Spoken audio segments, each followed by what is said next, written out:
Have you ever seen an amigurumi pattern online and wondered, what size will this be in my yarn? If you haven't, good for you! If you have, this video is for you. I'm going to teach you a way to guesstimate the size of your finished piece. Hi, my name is Kat and I run Loops by Kat and I design crochet amigurumi patterns. I've gotten this question quite a few times myself, and if you're wondering, there is a way to do this. Usually people will ask me, what size will something be in like a plush yarn? I just don't know. Sorry. But if you use a specific type of yarn and you usually go with that yarn, made a few pieces in that type of yarn, you will be able to use this method to figure out pretty much how big your next piece is gonna get with just knowing the pattern. This method that I'm gonna teach you is something that I personally use whenever I design my patterns, but it's also something I use especially if I'm making someone else's pattern. And in the end of this video, I am gonna test out this method for you so you can see that I'm not just blabbing about. I'm gonna make a big shiny Lapras in chenille yarn, and I'm very excited about that. To estimate how small or big a project it's gonna get, you're gonna need to know your yarn. You need a few pieces, amigurumi pieces, in the type of yarn that you want to use. That means you can't use this method for a completely new yarn that you've never used before. It won't really work. When you know what type of yarn you want to use, you are gonna need a few key details of the pattern. This is specific stitch counts in the pattern, so if it's a paid pattern, it might not work until you actually bought the pattern. I would assume that if it's a paid pattern, you could ask the designer, but free patterns, this would work absolutely great because you can see the whole pattern, no problem. And what you need to do is scroll down, usually in like a body part of the pattern, and find the round with the most amount of stitches. The reason I'm looking for this is because the widest part is something that I personally just use because it actually gives me a pretty good estimate. So, for instance, if we take my Snorlax pattern, you will want to find the number of stitches in this widest part of the body. I don't actually remember how many it is, but you want to find the round with the most amount of stitches in it. And that's basically what you need. You need the yarn, and to know your yarn, being you've made a few pieces, and you need to know the largest number of stitches in a round of your pattern. If we have an example that we find a pattern for a ball, this ball, the largest round of this ball will be, let's say, 42 stitches. That's a fairly common number in my patterns at least, but it could be literally anything. If we have this ball that we know at its widest point is 42 stitches wide, if we have something that will be about the same width, we know pretty damn well how big that ball is going to get. I have pulled out Diglett to show this. Diglett, when you look at it from this angle, is 42 stitches wide. That's it. And now we know that our ball will be basically the size of Diglett. It will not be as tall as Diglett is obviously not a ball, but it will have this circumference when we look at it. This can be used a bit rough too. If we don't have, per se, a Diglett that is basically just a ball without the bottom half, we can use other shapes too. It doesn't really matter. I know that Snorlax's head is about that size too. So we find something that we have made in this type of yarn and measured up against. That's basically the whole thing. It's not very complicated, it's not very precise either, but it will give you a pretty good idea. You might even be able to just kind of know how big, let's say, 30 stitches is when you just make a magic ring. When you just make a magic ring and make like increases by 6 until you have 30, you might know what that is. Then maybe you've made something with 18 stitches and something with 42, and it's gonna be somewhere in the middle of that. That also works.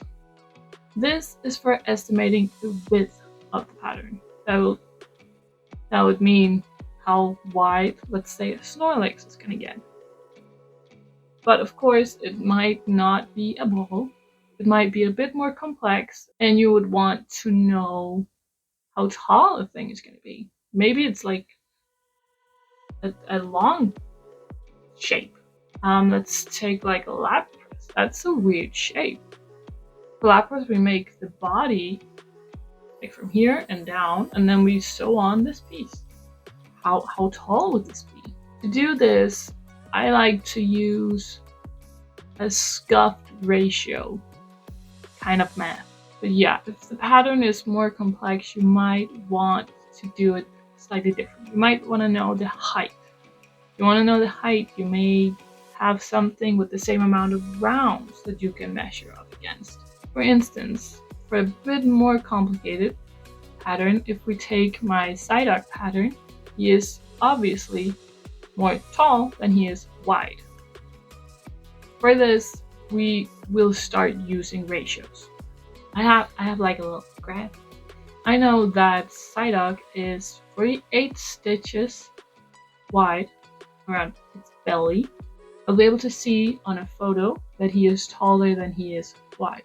If I hadn't made the Psyduck, I might know that he would be a little wider than Diglett, but that's about it. I wouldn't really know anything about his height.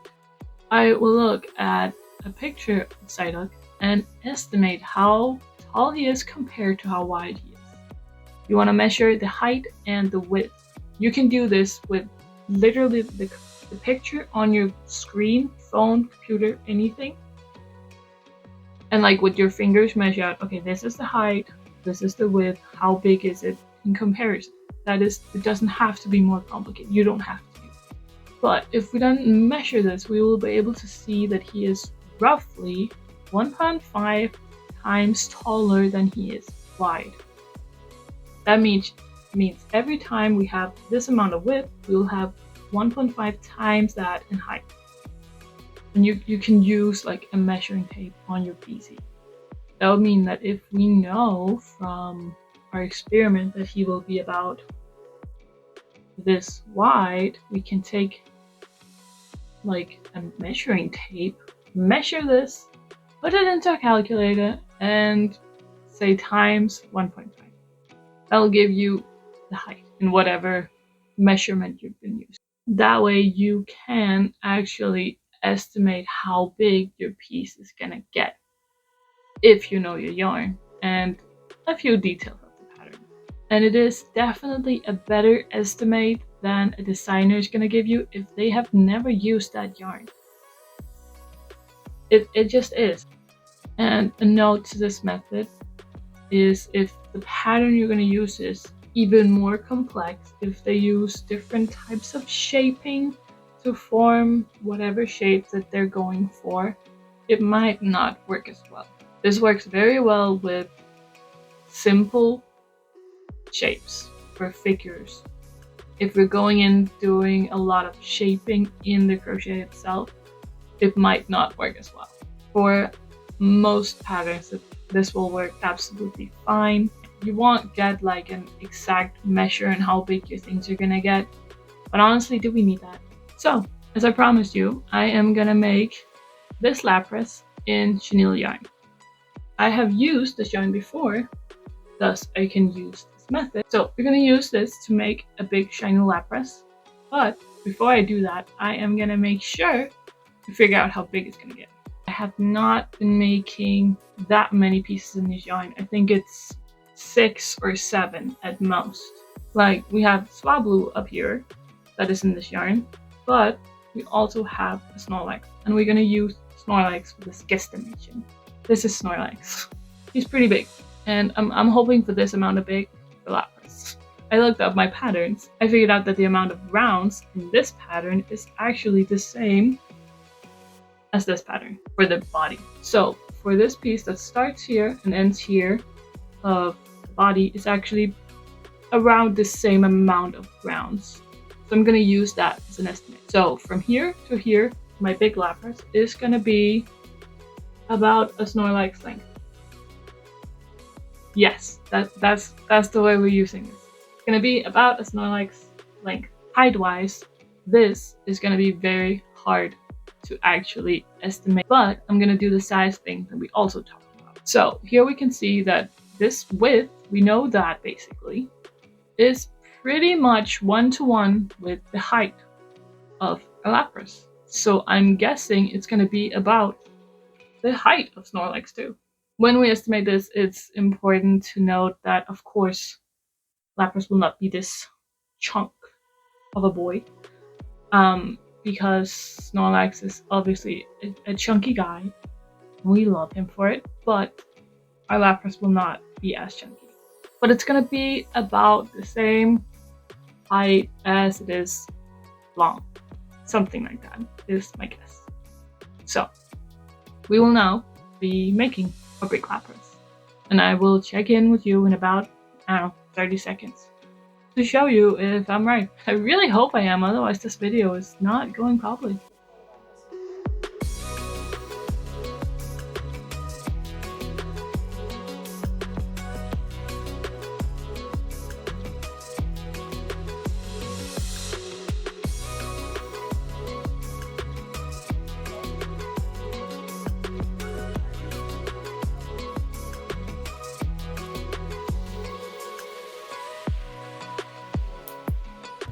It is now a few days later. I've been making a big Lapras, and I'm gonna show it to you now because it's wonderful. Look at her! Isn't she wonderful? She turned out perfect, I think. I would not change a single thing about her. And the size is very cuddly. So I fully recommend making this in a huge version, because like, who wouldn't want this? I want this. I want 10 of these. Now that we've made it, we need to verify the size of it. So I'm gonna get Snorlax back from down here, and we're gonna basically try to measure to see how accurate I was in my prediction. As I remember, I predicted that she would be, from here to here, would be about the height of Snorlax, and that she also would be about the height. We have Snorlax here. Height-wise, this looks wrong. How do I do this? So we have Snorlax here, and we have Lapras here. Height-wise, pretty much the same. If we take the underbelly here, also pretty much the same. A bit smaller, but that was also expected. But like, basically what we said she was gonna be. And it really helped that you can use this method to calculate the size of your own amigurumi, because it's helped me a lot. So with that, I'm gonna sit here with my friends and enjoy the day, and I'm gonna recommend you to make a big Snorlax and a big Lapras, because they fit together nicely size-wise.